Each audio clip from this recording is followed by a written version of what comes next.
Hello there, today we are reviewing two movies, Suzume and Air. Both of these movies were good movies. I enjoyed both of them, but they do come with their fair share of issues. First, let's start with Suzume. Suzume was a fun movie from one of my favorite Japanese directors, who he did Weathering with You and Your Name, which are two amazing, amazing films. This is probably my least favorite out of the three of his that I've seen, because it feels like it's slower paced and it doesn't take as much time with the world as like Weathering with You does at its slow pace, because Weathering with You really builds up all these relationships, whereas with this movie it'll be going and you'll see these characters start to like get to know each other, and then the characters will kind of get separated for a long time, and then it feels like it just kind of halted itself and tried switching out the characters that were bonding. I mean, it was good. I definitely have more issues with it than his other movies, because it's a good movie and it's fun, it's funny, I was laughing, but I don't know if what I was laughing at was meant to be laughed at, because it's all about this chair guy comes to life, and it's mad funny to just watch this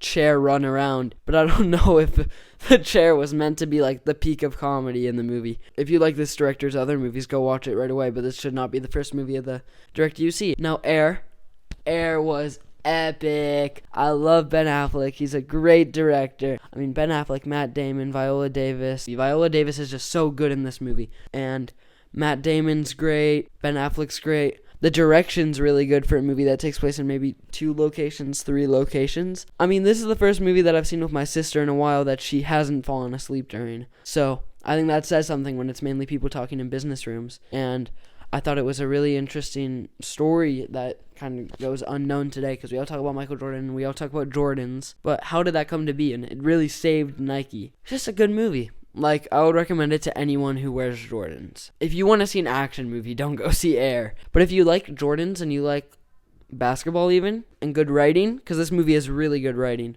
then I would go see it. Like, people are saying it's the best movie of the year. It's not. Like, I think John Wick and Creed are better. But it's a good movie. I would recommend you go see it, because it's a good time at the theater, it's a good time at home, and it would be the best airplane movie. Yeah, both good movies. I would say that they aren't the best of the year, but they're 2 solid movies. I would recommend both of them to you, but I would only recommend them to you if you had specific subsets of interests compared to John Wick, where I would recommend it to anyone.